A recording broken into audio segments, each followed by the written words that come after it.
తెలుగు రాష్ట్రాలపై విరుచుకుపడ్డ వరుణుడు. కామారెడ్డి, విజయవాడలో కుంభవృష్టి.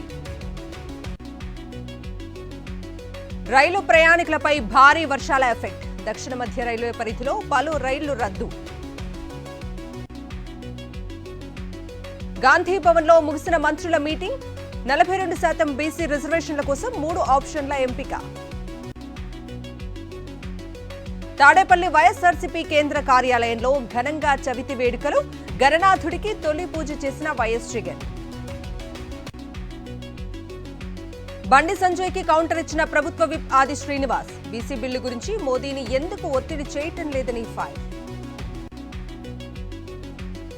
ఛత్తీస్గఢ్ బీజాపూర్ జిల్లాలో మావోలకు భారీ ఎదురుదెబ్బ. బీజాపూర్ ఎస్పీ ఎదుట లొంగిపోయిన 30 మంది మావోయిస్టులు. శ్రీ సత్యసాయి జిల్లా రంగాపురం గ్రామంలో బాలికపై అత్యాచార యత్నం. పోలీసులకు ఫిర్యాదు చేసిన తల్లిదండ్రులు. నిందితుడిపై పోక్సో కేసు నమోదు. మహబూబాబాద్ జిల్లా కురువిలో సైబర్ మోసానికి గురైన ఆలయ ఉద్యోగి. 9 లక్షలు పోగొట్టుకున్న సీనియర్ అసిస్టెంట్ జగన్నాథం. పోలీసులకు ఫిర్యాదు. సిరిసిల్ల జిల్లాలో వరదలో చిక్కుకున్న పశువుల కాపరి. పశువులను తీసుకురావడానికి వెళ్లి వరదలో చిక్కుకున్న ప్రవీణ్ గౌడ్. చింతూరులో శబరి బీభత్సం. కుయగూరు వద్ద జాతీయ రహదారిపైకి వరద నీటిలో చిక్కుకున్న లారీ.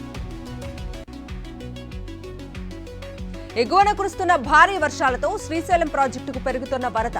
10 గేట్ల ద్వారా నీటిని దిగువకు విడుదల చేస్తున్న అధికారులు. ఏలూరు జిల్లా జంగారెడ్డిగూడెంలో చవితి రోజు వింత ఘటన. గణేశుడి విగ్రహం వద్ద మూషికం విన్యాసాలు. ఆశ్చర్యపోయిన భక్తులు.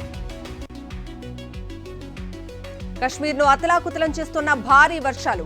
కొండ చర్యలు విరిగిపడి 33 మంది మృతి. జమ్మూ శ్రీనగర్ హైవే బంద్. కేంద్ర కేబినెట్ కీలక నిర్ణయం. 2030 కామన్వెల్త్ క్రీడల బిడ్కు కేబినెట్ ఆమోదం. ఆపరేషన్ మహదేవ్లో పాల్గొన్న సైనికులకు అమిత్ షా సత్కారం.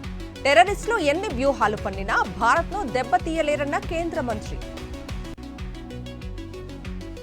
మహారాష్ట్ర గడ్చిరోలి జిల్లా కోపర్షి అటవీ ప్రాంతంలో ఎన్కౌంటర్.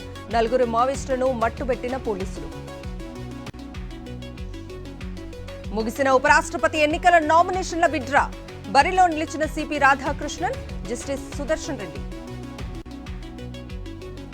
అమల్లోకి వచ్చిన ట్రంప్ 50% దిగుమతి సుంకాలు. టెక్స్టైల్, లెదర్, రసాయన పరిశ్రమలపై భారీ ఎఫెక్ట్. లిథువేనియా ప్రధానమంత్రిగా ఇన్గా రుగ్నిన్ ఎన్నిక.